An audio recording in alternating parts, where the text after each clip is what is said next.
philosophers who state with confidence that miracles occur all around us every day. And that with a heightened awareness, we will be able to see these miracles, recognize the angels that walk among us.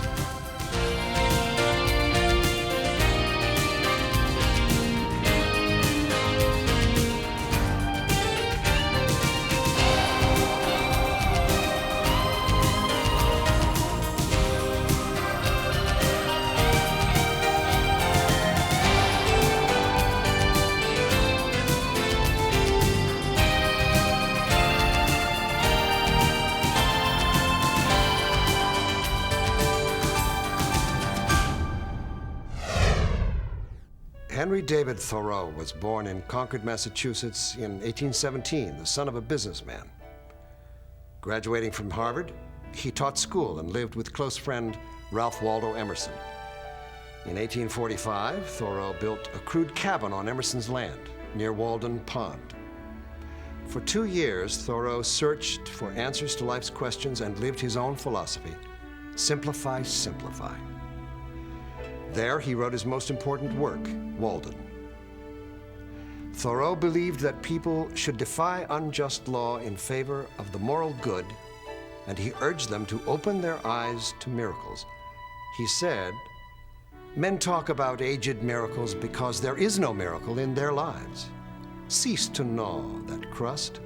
There is ripe fruit overhead." At the Miracle Research Center, a team of devoted men and women are putting Thoreau's advice to work, seeking the ripe fruit of new miracles. Hello, I'm Bob Evans, producer of Could It Be a Miracle? And I'm Michelle Wolford, segment producer. Our Miracle Research team of writers, producers, directors are busy compiling stories for your consideration. We'd like to share a few of them with you in this week's show. Our stories include the tale of an injured young man who is saved by an unexplainable radio transmission. 2 scuba divers escape the jaws of a great white shark with the help of an underwater apparition. A legally blind woman regains her eyesight in time to save her daughter's life. An angelic hospital worker calms the fears of an anxious mother. And a bright light prevents a terrible tragedy. We also have interviews with authors Eileen Freeman, Brad Steiger, and Joan Wester Anderson. Yes, our first story comes from Joan's new book, Where Wonders Prevail. It deals with the idea that departed loved ones sometimes bring us messages from above.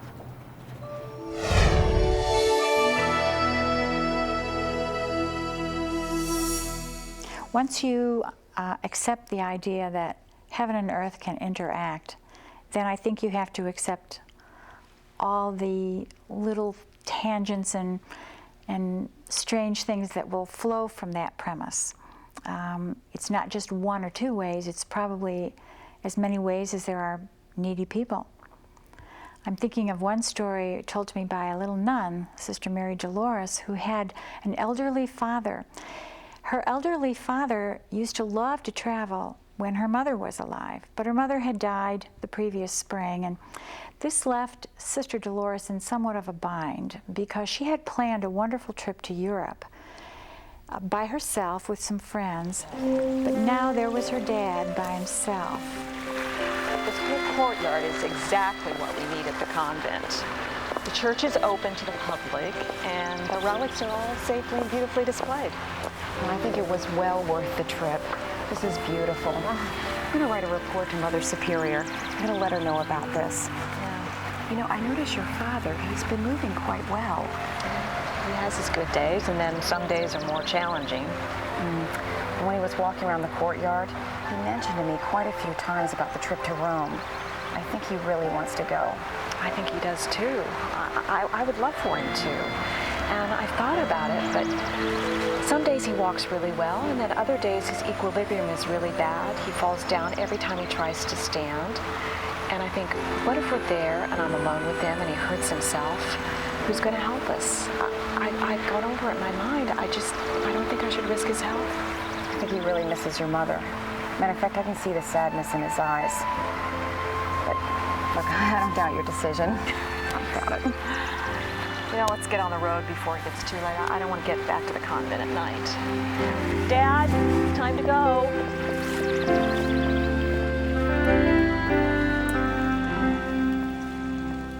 One afternoon, Sister visited her father and took him out for a ride. And as they drove down the highway, they saw a fruit stand over on the side, and they decided to stop and get some produce. I see some pretty flowers. Oh, what a nice produce stand. Wow, this is lucky, huh? Yeah. Oh, what a pleasant fruit stand. The flowers look really fresh. Oh, yeah. Didn't you want to come in and do some shopping? No, I think I'll stay here and read a bit, but you go on, stretch your legs. Okay. All right.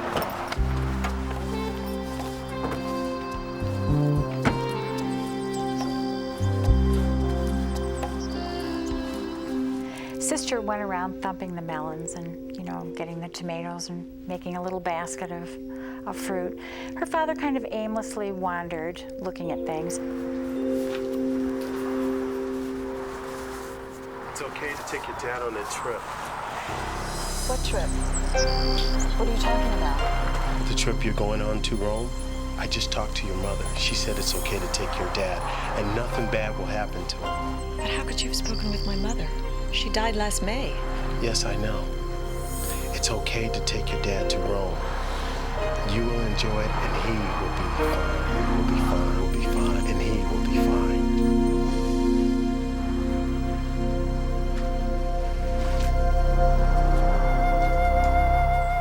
You want me to get a total for that lady?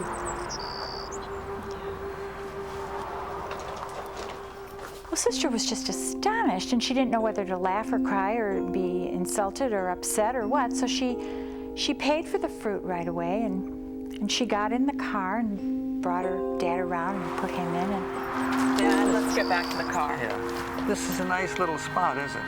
Aren't little places like this somehow closer to heaven? They are. Dad, what did you say to that vendor about me going to Rome? I didn't talk to him. You paid him. No, not the man I paid. The other man, the man in the hat. I didn't see another guy there. I didn't see anybody No, else. Dad, there were two men. I mean, there were two. Look.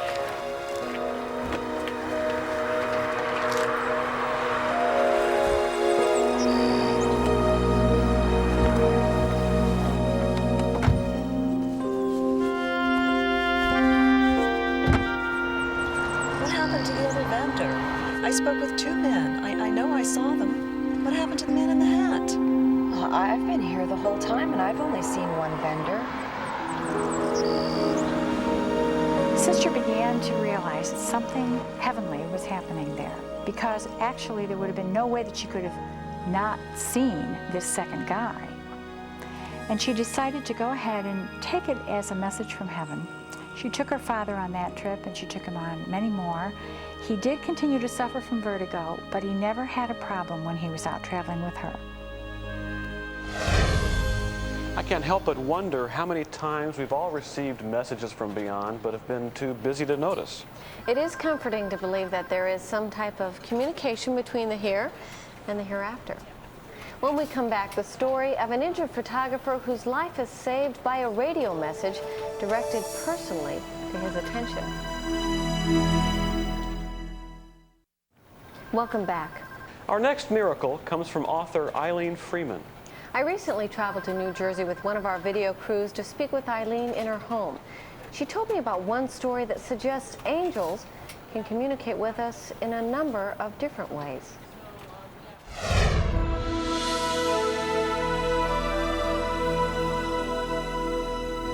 Angels can communicate with us in any way we're capable of being communicated with. As a rule, what we hear are voices, a message that comes to us in a language we can understand. A friend of my father's once told me an angel story I always liked. He had gone on a photography expedition to the wilds of Canada with some friends. They had arranged to use a friend's cabin, and after leaving their car, they hiked in. It was a long ways. They got to the cabin, decided the first thing they needed to do was to make a fire. Wow, beautiful place. Not a bad hike, huh? Not at all. I'd like to get a sunset shot of the lake. Sounds good. Figure that gives us about 5 hours to get settled. How about a little lunch? Sounds good to me. I'll start it if one of you knuckleheads will get some firewood. That's you, boss. Anything for the chef, right?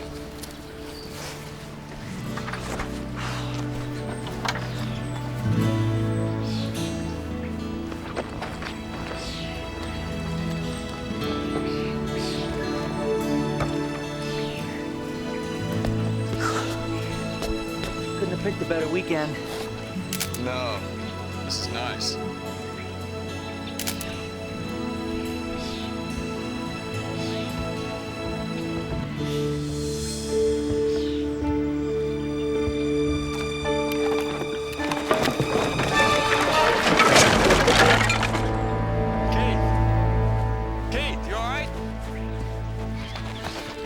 Hey, Mark! Keith's been hurt!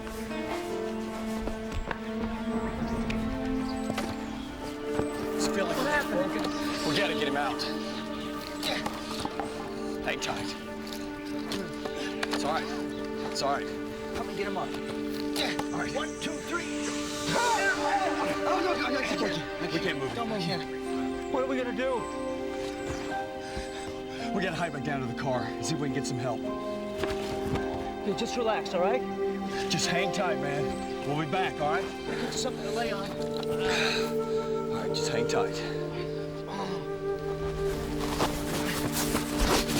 Sorry. He almost breaks his back. Just apologize. 1, 2, 3.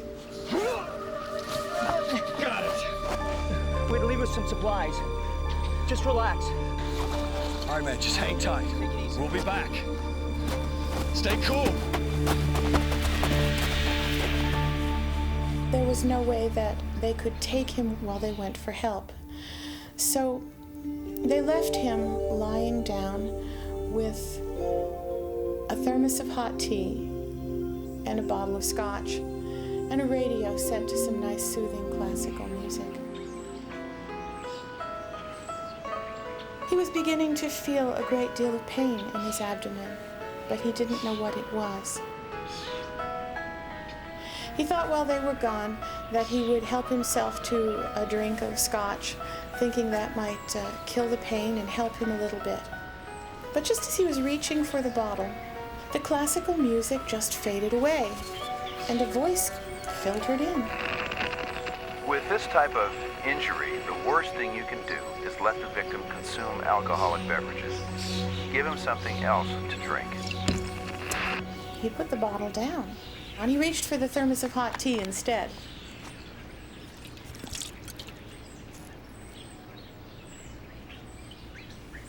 And then this voice on the radio came back. Listen, he may be in shock. It's very important that you lay him down and elevate his feet. If he relaxes, he's going to be just fine. My father's friend said that his fear went away and he had a feeling that he had been communicated with. And in time, his friends came back with help, and I believe he was actually helicoptered out to the hospital where a ruptured spleen was removed and other intestinal injuries were repaired. I believe that he actually had a lacerated major blood vessel leading to his liver or some other organ. And he told the story about what had happened. And they said, it's a good thing you followed that advice. If you had stayed walking around and you had been sipping on the scotch, we would have found you dead. Relax, relax, relax, relax. The postscript to this story is that the voice that filtered in and out of the classical music was from a radio station more than 1,000 miles away. And there was no way at all that that little station that actually was a story of some paramedics relating a rescue could have ever filtered into this classical music station out in the wilds of Canada. It would seem, at least from this story, that angels can communicate with us in any way they so choose. Right. Eileen even spoke of one case where an angel communicated with someone via the internet. One point that all of our experts seem to agree on is that angels are messengers, and they'll do whatever they need to do to get their message across to us. Stay tuned for our next story, in which a shark attack is narrowly averted with the help of a deep-sea apparition.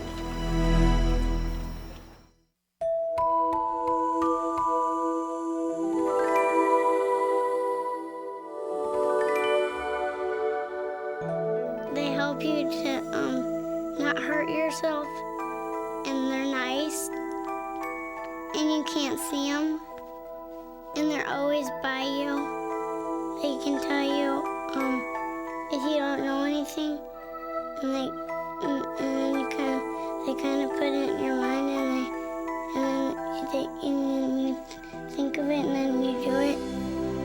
If you're sad, they'll make you cheer up. Welcome back. Our next story involves scuba diving. Michelle, I'm sure you weren't aware that SCUBA stands for Self-Contained Underwater Breathing Apparatus. Really? Who invented the scuba apparatus? Jacques Cousteau.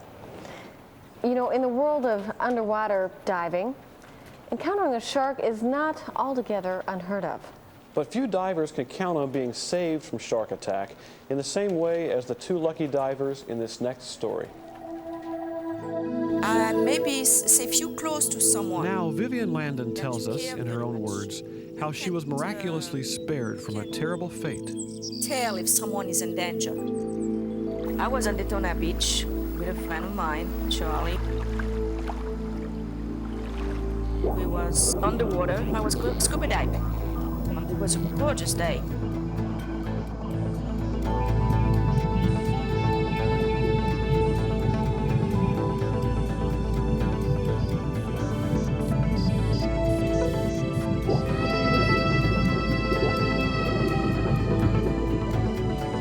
Getting some fish, and I had one, and I put it on my belt.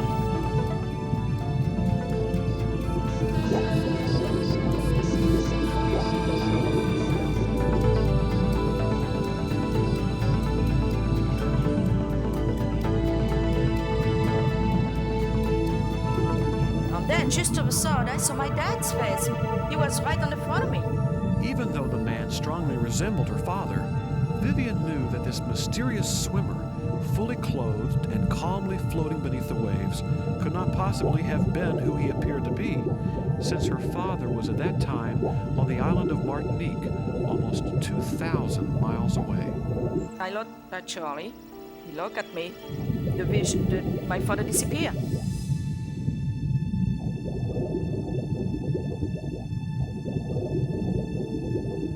The next thing I know, I saw another big fish. I'm ready for it. And then I saw my father's face again. And he was fully clothed. He had a red shirt on with flowers and the jeans on.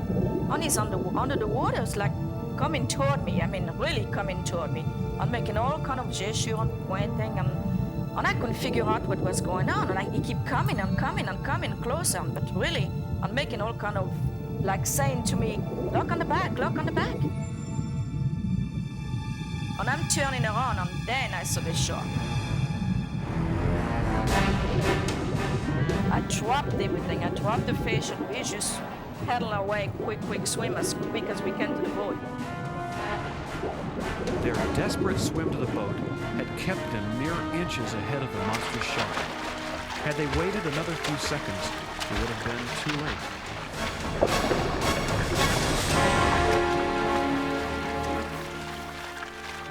What was it she and Charlie had seen?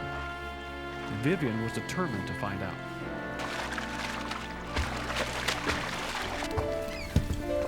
Vivian immediately phoned her father in faraway Martinique. She prayed that he would have some kind of explanation for the vision that had warned her of the approaching shark.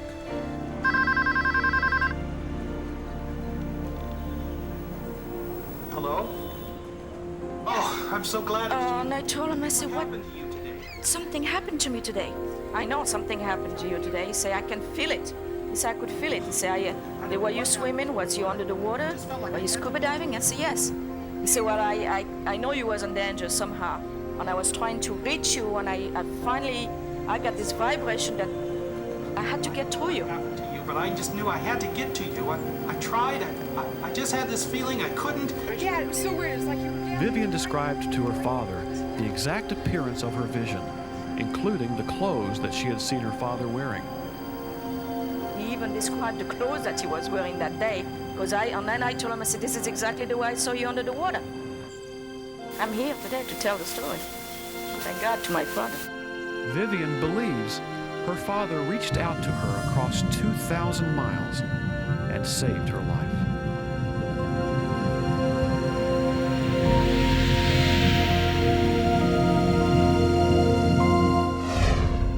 We've come across a lot of examples where the bond between parent and child can transcend time and space. Is it a miracle, or is it with the help of an angel? All we know for certain is that both people involved saw the vision and both lives were saved. When we come back, we'll have a story of a woman who's able to overcome her disability in order to save her daughter's life. And later in the show, a military family avoids danger with the help of a blinding light. Stay tuned for more miracles. Harriet Beecher was born in 1811, the daughter of a liberal clergyman. At the age of 21, she left her native Connecticut and moved to Cincinnati. There she married Calvin Stowe and gained firsthand knowledge of the South and her lifelong enemy, slavery. When Harriet and Calvin moved to Maine, she wrote Uncle Tom's Cabin, which would become her most famous work. Authorities then believed it instigated the Civil War. As a poet, novelist, and abolitionist, Harriet Beecher Stowe had this to say about angels. Sweet souls around us watch us still, press nearer to our side, into our thoughts, into our prayers, with gentle helpings glide. The Miracle Research Team is fighting for another cause, to make sense of the unexplainable, the impossible. Welcome back to Could It Be a Miracle? Our next story comes from Bob's interview with Brad Steiger. When I spoke with Brad recently, we started talking about the special bond that exists between mothers and daughters. It's a connection that transcends great distances, and in this case, provides a miraculous healing.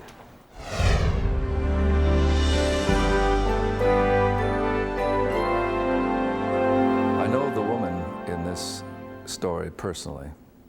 It's a dramatic story of a miracle, happened to a mother and a daughter. And for purposes of anonymity, we'll call her Ava Steinberg. Ava is a very accomplished executive of a nationally known firm. She has a slight impediment. I say slight because she's such a dynamic woman, but she is legally blind. She cannot see a thing without her very thick prescription glasses. In this particular case, we have an instance of a daughter calling out to a mother under the most extraordinary kind of conditions. Thanks for a great week. My pleasure. We got a lot done. I think all you need to do is just answer some phone calls and just wrap up the week's work. Great. By the way, I'm celebrating my birthday this weekend, and I would love it if you and your daughter could make it. I'd love to, Susan, but I wouldn't count on Janet. She's too busy for us old timers, huh? I haven't told many people this, but Janet and I haven't spoken in 3 months. She's going through a rebellious stage, experimenting with drugs and so on. Sounds like some 20-year-olds I know. We had an awful fight one night, and she left the house. I haven't seen or heard from her since. Must be a nervous wreck. Why didn't you say anything? I guess I was ashamed. I thought maybe I drove her away. The police can't find her. I don't even know if she's alive or dead. Don't give up on her yet, Ava. It may take some time, but I'm sure she'll come to her senses. Thanks. She was distressed. She had to go on with her work. She kept going to the office every day with this burden on her shoulder. Where is her daughter? Am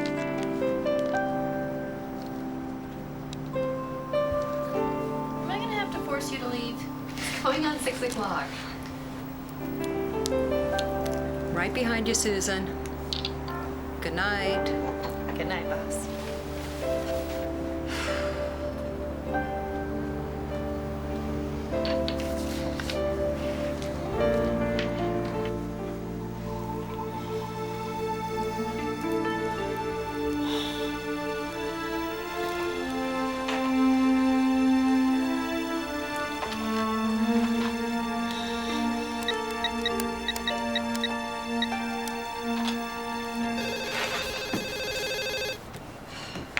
Susan?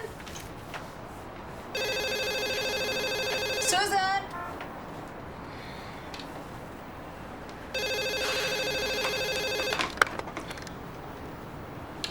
This is Ava. Mom? Janet, is that you? Mom? I just made a mistake. Mom? Mom? Hello? The daughter just gets out, "Mom, I need you," and that's it.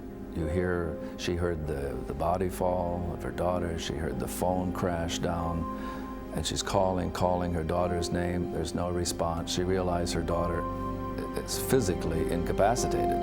And of course, with the drug scene, she thinks, well, it probably is a drug overdose. Her daughter is probably dying, or maybe dying, certainly. She's in a desperate situation now. Where is she? Where did the daughter call from? Did she call from the city? Did she call from another city? Did she call from across the country? She has no idea. She's trying to call into the phone. The daughter is obviously alone. There's no one there to pick it up or respond or do anything. But she knows that time is of the essence. She just knows that her daughter is near death. I'm on my way, sweetie. Your mom's coming to help. She knocks her glasses, her thick prescription glasses, off on the floor and accidentally steps on them while she's looking for them. Suddenly then, there was a clarity that came over her. And even though she can not see a thing without her glasses, because she's legally blind, only blurs out there, she picked up the city map. She was convinced then that her daughter was still in the city, a very large city on the eastern seaboard. She flipped open the map, and suddenly, just like a circle under a magnifying glass with great clarity, she sees a street address, she sees an apartment address, she zeroes in on this block, and she knows her daughter is there. There you are.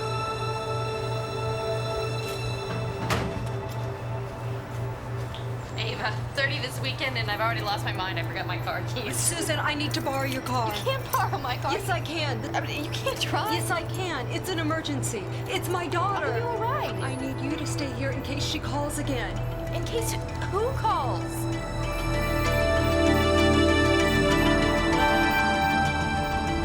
Janet? Hold on, sweetie. I'm gonna be there soon. I'm on my way. She drives somehow through this major eastern city, crowded traffic, unerringly, to the city block, and then to the precise, and this is not in a good section of town, it's a very run-down section. The areas there are pretty much crumbling and decaying apartment buildings. She pounds up the stairs of this one apartment building, goes to the correct floor, throws open the door of the correct room, and finds her daughter lying in a comatose state, still beside the telephone. Janet, no! Oh, honey, are you okay? Honey, wake up. Wake up, honey. Wake up. Oh, no, not there, honey. Now then, she picks up the phone, calls an ambulance, gets the daughter to the hospital on time, saves her life. Ground. Hurry. You're gonna be all right. You're gonna be okay, honey. Come on, just a little bit longer. They're gonna be here really soon. Here is a dramatic case of a mother, though handicapped, though legally blind, with her glasses broken, when the daughter sent out the call, "I need your help," it was given to her. It was given to her like a beam of light from above to focus exactly and somehow, and this is one reason for anonymity, because we have a legally blind woman driving her car through the heart of a major city. She drives unerringly to the place where her daughter is dying and saves her life. So for a mother's love, the miracle of a mother's love, there just are no impediments too great. That love reaches out and connects mother to child, regardless of the circumstances. That story and many others that chronicle the miraculous bond between mothers and children can be found in Brad and Sherry Steiger's book, Amazing Moms. Stay with us. Up next, a story of a woman in a hospital waiting room who receives reassurance from a surprising source.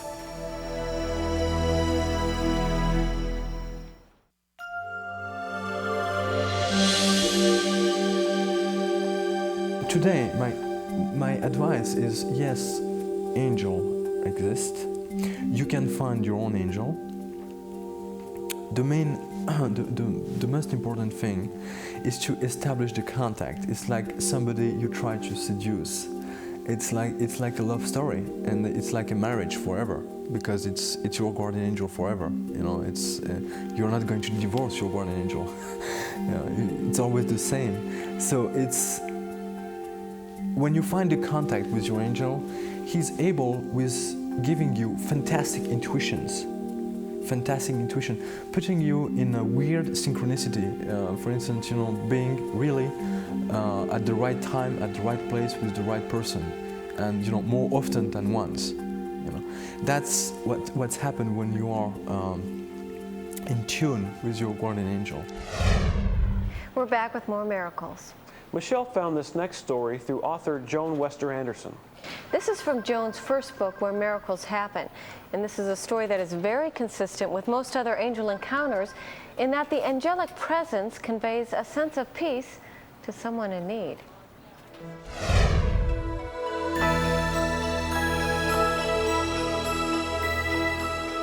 There's a story of a young woman in Louisiana whose baby had been very healthy and then all of a sudden developed some mystifying symptoms. Baby was quite young, only a few months old, and Janice, the mom, had to bring her into the hospital.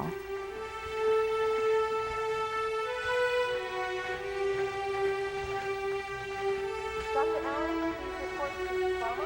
Dr. Allen, report to trauma.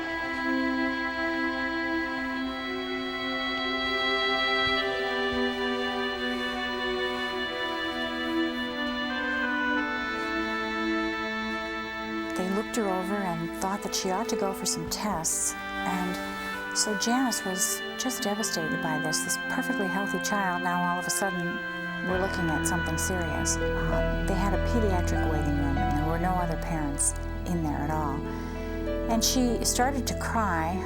She just felt so alone. Her husband was off on a trip and on his way back, but not able to be there at this exact moment. This was their first child, and she just felt like all mothers do in a situation like that.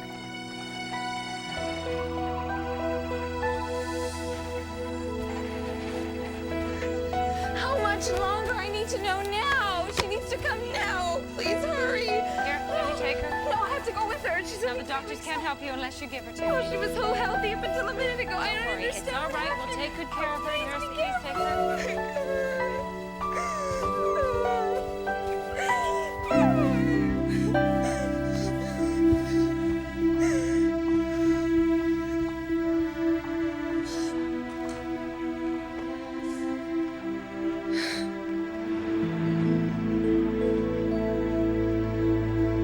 And all of a sudden, a a man dressed in white came into the waiting room and sat down next to her.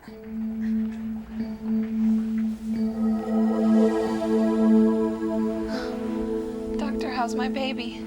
I'm not the doctor. And there's no need to cry, Janice. I know, but I'm so scared I can't help it. You needn't be frightened. Your baby will be just fine. She will?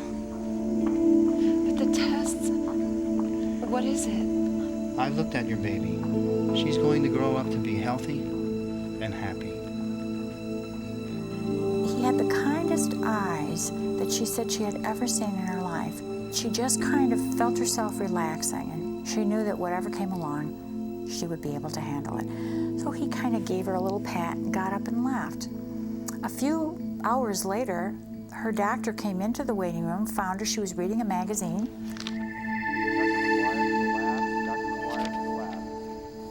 Janice? How's my baby?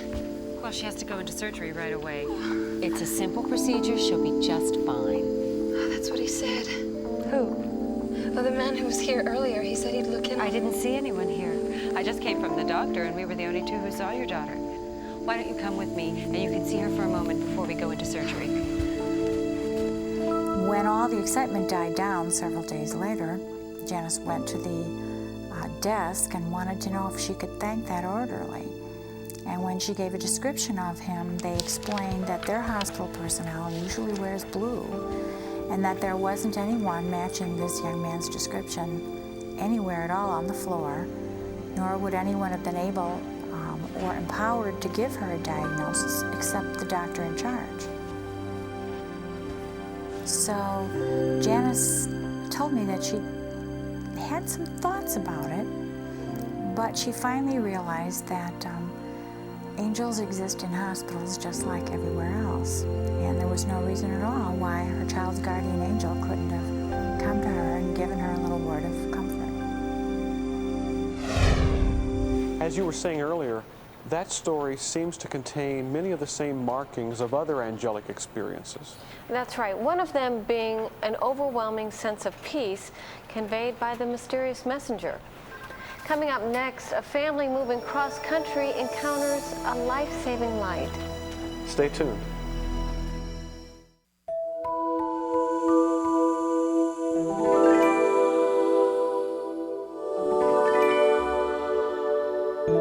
My guardian angel helps me so I won't be scared.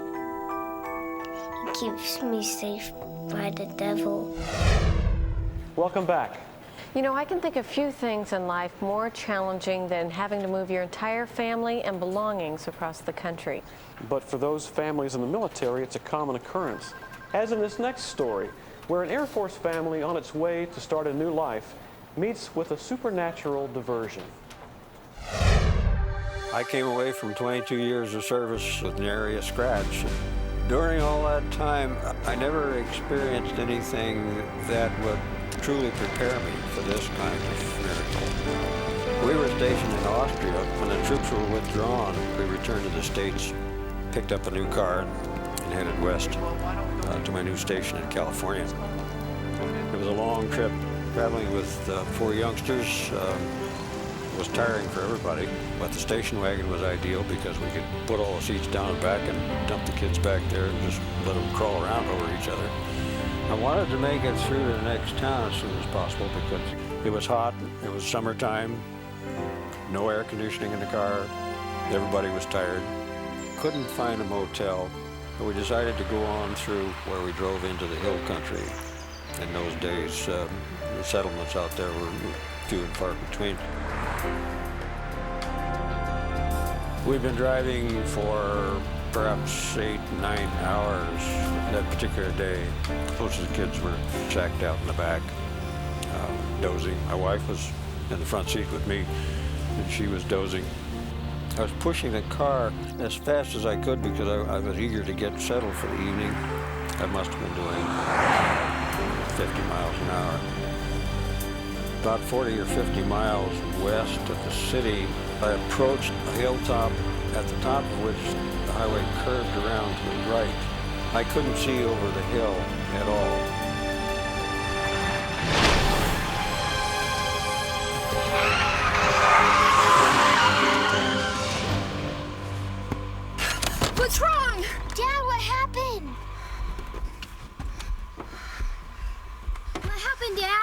You guys okay? Stay here. And I jumped out of the car. I looked over the front of the vehicle, and on the road in front of me, just a few feet away, was a small child, perhaps 18 months, 2 years of age. I knew then why I had to stop. I saw a lady running toward me. I handed the kid to her and said, "Is this yours?" And she said, "Yes, he just got away from me." My wife was staring at me with her eyes wide open and saying, "How did you know?" And to this day, I have no idea. If I hadn't stopped when I did, I would have killed that child. It's the closest thing to a miracle I've ever experienced. If it wasn't a miracle, I don't know what you'd call it. For one little girl, the difference between life and death was decided in a single instant by a man who learned to trust the urgent guidance of a miracle. Many of the experts that I've talked to seem to agree that an encounter with an angel or the miraculous does not necessarily have to involve a physical presence. So perhaps the white light was part of some heavenly intervention. We'll continue to have discussions on this very subject with our experts on upcoming episodes. Until then, we'll continue to seek out stories of the miraculous. If you've been touched by the miracles in this show, if these stories seem amazing to you, then you're probably asking the question we ask at the beginning of every program. The same question we'll ask again next week. Could it be a miracle?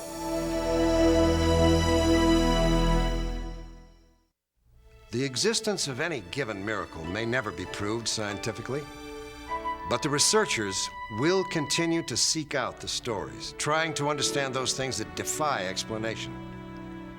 We'll be back next time with more cases. Until then, think about what you've just seen and ask yourself, could it be a miracle?